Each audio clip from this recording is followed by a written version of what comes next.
There was nothing in the world as magical and terrifying as a girl on the cusp of womanhood. This particular girl had never before felt the power she held by existing in a space of men, but today, surrounded by them, it radiated from her. I am untouchable. They revolved around her as though she were the earth, and they the adoring but distant sun and moon and stars. It was a type of magic in and of itself. A veil obscured and dimmed the world around her. She sat back achingly straight in her saddle. She did not wriggle her toes in the boots they were so unaccustomed to. She pretended she was a painting. "I cannot believe the convent had no nuns willing to travel with you," Brangien complained, brushing at the fine layer of dust that baptized their journey. Then, as though unaware she had spoken aloud, she bowed her head. "But of course, I am very pleased and honoured to be here." The smile offered in response to Brangien's apology went unacknowledged. "Of course," the girl said, but the words were not quite right. She could do better. She had to. "I do not love travel either, and I appreciate the kindness you have shown by being my companion on this long journey. It would be lonely without you." They were surrounded by people, but to them, the blue and scarlet-wrapped girl was goods to be guarded and safely delivered to the new owner. She hoped desperately that Brangien, 18 years to her own 16, would become a friend. She would need one.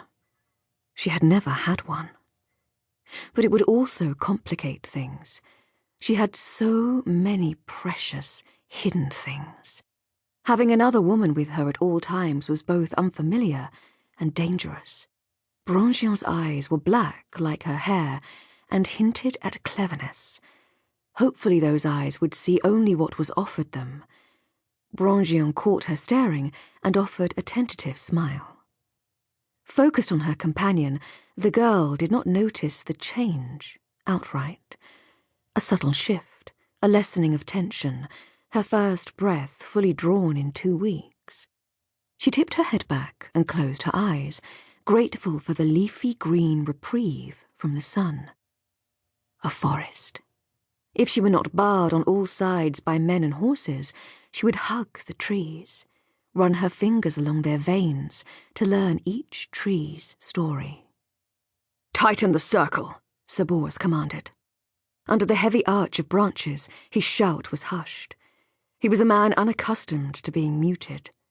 Even his moustache bristled at the offence. He moved his reins into his teeth to grip them and drew his sword with his good arm.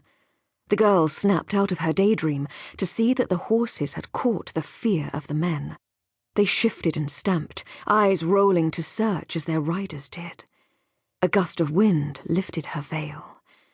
She met the gaze of one of the men, Mordred, 3 years older than she, and soon to be her nephew.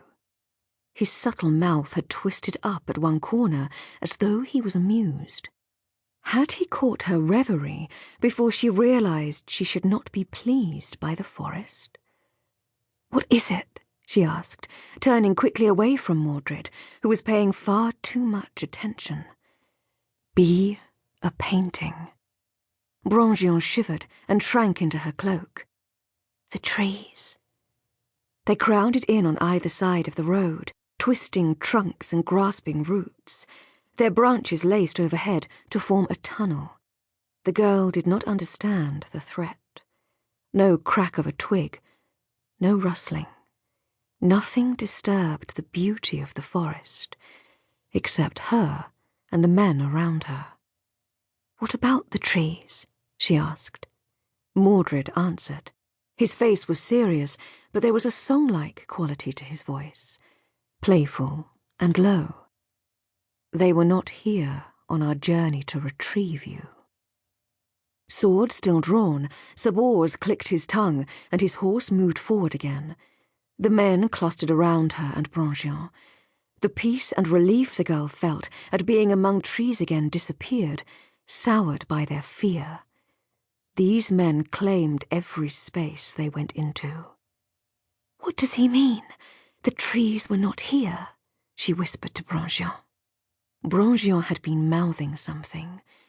She leaned over to adjust the girl's veil and answered in a whisper as well, as though afraid the trees were listening. 4 days ago, when we passed through this area, there was no forest. All this land had been cleared. It was farms. Perhaps we took a different route without realizing it? Brangien shook her head, her face a blur of dark eyebrows and red lips. There was a jumble of boulders an hour back, like a giant had been playing a child's game and left his toys behind. I remember it very clearly. This is the same road. A leaf drifted down from the trees, landing as lightly as a prayer on Brangien's shoulder. Brangien squeaked with fear. It was a simple matter to reach out and pluck the leaf from Brangien's shoulder. The girl wanted to lift it to her face to study the story in its lines, but, touching it, she instantly sensed that it had teeth. She dropped it to the forest floor.